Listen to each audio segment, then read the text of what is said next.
اسی طرح وہابی نجیب آمدی صاحب نے ایک اعتراض کیا تھا امام اہل سنت رحمہ اللہ کا ایک حوالہ پیش کر کے ملفوظات کا، کہ امام اہل سنت رحمہ اللہ نے رسول اکرم صلی اللہ علیہ وآلہ وسلم کی شان بیان کرتے ہوئے ایک بات کی تھی کہ اگر فلاں ہندو رہنما ایک وقت میں چند جگہ حاضر ہو سکتا ہے تو حضور علیہ الصلوۃ والسلام کیوں نہیں ہو سکتے؟ ظاہر بات ہے، جیسے وہابی دیوخانی فرقہ اللہ تعالیٰ کو جھوٹا ثابت کرنے کے لیے یہ کہہ دیتے ہیں جب عام بندہ جھوٹ بول سکتا ہے تو اللہ تعالیٰ کیوں نہیں بول سکتا؟ یہ تو اللہ تعالیٰ کی قدرت عام بندے سے کم ہو گئی۔ تو یہ استعارہ جیسے وہابی دیوخانی فرقہ استعمال کرتا ہے تو رسول اکرم صلی اللہ علیہ وآلہ وسلم کی شان بیان کرنے کے لیے امام اہل سنت رحمہ اللہ نے ملفوظات میں یہ بات ارشاد فرمائی ہے، تو اس پہ نجیب آمدی نے جھوٹ بولتے ہوئے یہ کہا کہ جی یہ دیکھیں فلاں ہندو رہنما کی امام اہل سنت رحمہ اللہ نے شان بیان کی ہے۔ حالانکہ اس بندے کو ڈوب کر مر جانا چاہیے کہ ملفوظات کے اندر جو اس نے حوالہ پیش کیا اس میں کوئی ایسا لفظ بتا دیتا، عوام کو سنا دیتا پڑھ کر، کہ جس میں یہ ہوتا کہ امام اہل سنت رحمہ اللہ نے شان بیان کی ہے۔ شان بیان کیے ہے تو قاسم نانوتوی نے بیان کی ہے۔ یہ میں آپ کو ذرا پڑھ کے سنانے لگا ہوں، تعجب ہوگا آپ کو، حیرانگی ہوگی آپ کو، توجہ کے ساتھ سنیں۔ صفحہ نمبر 450 ہے، یہی سوانح قاسمی حصہ 2 میں ہے۔ قاسم نانوتوی کے متعلق لکھتے ہیں، کیا عجب ہے کہ جس کو ہندو صاحب اوتار کہتے ہیں اپنے زمانہ کے نبی یا ولی یا نائب نبی ہوں۔ قاسم نانوتوی یہ کہتا ہے ہندو جس کو اوتار کہتے ہیں وہ اپنے زمانہ کے نبی ہوں، ولی ہوں یا نبی کے نائب ہوں۔ جی وہ جو ابدال تھا اس کے متعلق امام اہل سنت رحمہ اللہ پہ تو بکواس کر رہا تھا کہ شاید وہی ہندو کا رہنما ہو، یہ انہی کے متعلق قاسم نانوتوی لکھ رہا ہے جس کو مناظر احسن گیلانی نے نقل کیا۔ جی اپنے بابے کے ذرا یہ فرامین پڑھیں اور ڈوب کر مر جائیں۔ مزید لکھا، کیا عجب ہے کہ انبیاء ہندوستان بھی انہی نبیوں میں سے ہوں جن کا تذکرہ آپ سے یعنی رسول اللہ صلی اللہ علیہ وآلہ وسلم سے نہیں کیا گیا۔ صفحہ نمبر 450، یہاں پر بہت ہندو نوازی کی گئی۔ وہ جو وظیفہ لیتے رہے، ان کا نمک کھاتے رہے، تو آپ ظاہر بات ہے اس کا حق بھی ادا کرنا تھا۔ یہ صفحہ نمبر 450 کے اوپر قاسم نانوتوی کے حوالے سے یہ چند عبارتیں پڑھ کے میں سنا رہا ہوں۔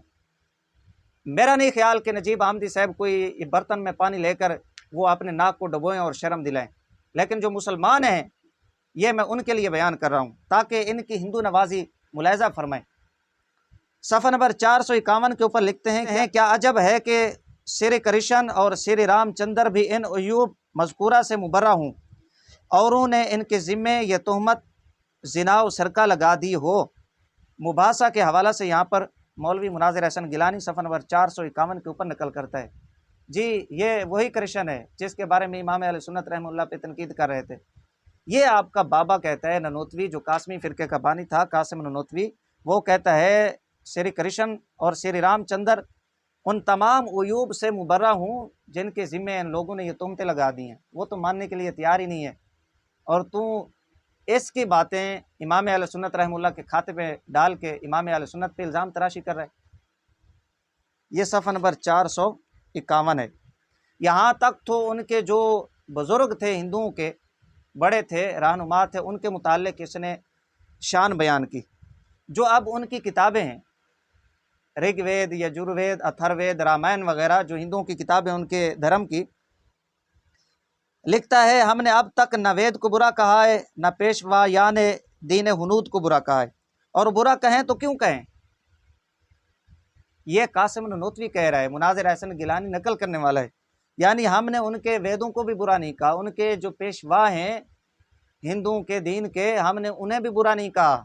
جی حضرت نجیب آمدی صاحب تھوڑی سی عقل ہے تو یہ بھی پڑھ لیں، امام المناظرین بعد میں بننا، پہلے ذرا اپنے گھر کی کتب کو پڑھیں۔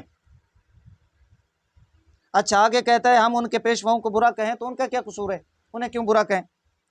اسی طرح آگے کہتا ہے صفحہ نمبر 453 پہ تمہارے بڑوں کو سنائیں تو ان بیچاروں کا کیا قصور؟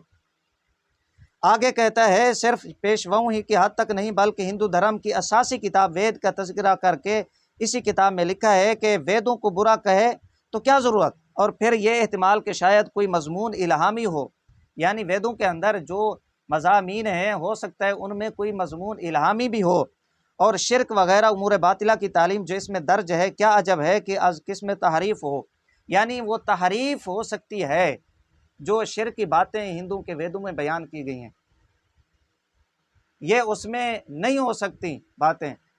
قاسم نانوتوی کہتا ہے یہ تحریف ہے، لوگوں کی جانب سے اس میں شامل کیا گیا۔ یہ ہے وہ نتیجہ جو ہندو ان کو نوٹ دیتے رہے، روپیہ دیتے رہے، وظیفہ دیتے رہے۔ اب یہ ان کے نمک خوار تھے تو ہندو نوازی تو کرنی تھی۔ یہ چند عبارتیں میں نے آپ کو سوانح قاسمی حصہ دوم سے بیان کی ہیں، یہاں سے آپ اندازہ لگا سکتے ہیں کہ وہابی دیوخانی فرقہ کتنا بڑا ہندو نواز ہے۔ اسی طرح یہ میرے پاس ہے فتاوی دارالعلوم دیوبند، جلد اس کی 16 ہے، صفحہ نمبر 282۔ یہاں پر اب اندازہ کریں ان کے دین کا۔ سوال کیا گیا کسی جلسہ میں ہنود کو صدر بنانا جائز ہے یا نہیں؟ ظاہر بات ہے جو صدر ہوتا ہے وہ قابل تعظیم ہوتا ہے، اس کو مجلس کا صدر بنا دیا جائے تو اس کی عزت ہے، اس کی تکریم ہے۔ تو یہ کیا کہتے ہیں، اگر کوئی مصلحت اسلامی داعی ہو کہ کسی ہندو کو صدر بنا کر کچھ کام اسلام کا لیا جائے تو اس میں کیا حرج ہے؟ فقط یعنی اب اسلام کا سہارا لے کر، اسلام کا نام لے کر انہوں نے اپنا پیٹ، اپنی روزی روٹی کا دھندا بھی چلانا تھا، تو اسلام کا سہارا لے کر، اسلامی کام کا سہارا لے کر پھر انہوں نے جو ہے نا جواز کا فتویٰ دے دیا، اس کو بنا سکتے ہیں۔ اور پھر اسی فتوے کے تحت انہوں نے جو گل کھلائے وہ سب کے سامنے ہے۔ کیسے انہوں نے گاندھی کی شان بیان کی، کیسے یہ گاندھی کے نیچے لگے رہے، جواہر لال کے نیچے لگے رہے، اور تو اور جو ان کا 7 سالہ جشن تھا انہوں نے اندرا گاندھی کو بلایا، ان کے مولوی اندرا گاندھی کی ساڑی کے نیچے بیٹھے ہوئے ہیں۔ یہ ان کا دین ایمان اسلام ہے۔ ڈوب کر مر نہیں جاتے وہابی دیوخانی نجیب آمدی صاحب، امام اہل سنت پہ اعتراض کرتے ہیں۔ اسی طرح یہی دارالعلوم دیوبند جلد 16 صفحہ نمبر 276، یہاں پر سوال کیا گیا مہاتما گاندھی کی جے پکارنا کیا یہ جائز ہے یا نہیں؟ تو جواب دیتے ہیں ایسے مشتبہ الفاظ سے بچنا مناسب ہے۔ حالانکہ امام اہل سنت رحمہ اللہ نے احکام شریعت کے اندر بھی یہی فتویٰ دیا تھا کہ اگر ان کے گھر کا کھانا پکا ہوا آ جائے اور یقین ہو کہ وہ پاک ہے، فرمایا تقویٰ یہ ہے، بہتری یہ ہے، مناسب یہ ہے کہ بندہ بچے۔ لیکن پھر بھی اس نجیب آمدی بدبخت نے، جاہل نے اعتراض کیا تھا اور ہندو نواز بنانے کی کوشش کی۔ یہاں پر مناسب کے الفاظ ہیں کہ مناسب یہ ہے کہ بچہ جائے، وگرنہ اگر ان کی ہاں میں ہاں ملا کر نوٹ شوٹ لینے کے لیے، وظیفہ لینے کے لیے کوئی کہہ دیتا ہے، سب ٹھیک ہے۔ یہ دارالعلوم دیوبند 276 صفحہ نمبر جلد 16 ہے۔ یہ چند حوالہ جات میں نے پیش کیے، وگرنہ کھانے کے متعلق تو انہوں نے جائز، حلال، پاک لکھا ہے، درست لکھا ہے۔ وہ کچھ حوالہ جات میں بیان کر چکا ہوں، انشاءاللہ کچھ آئندہ ویڈیوز کے اندر بیان کروں گا۔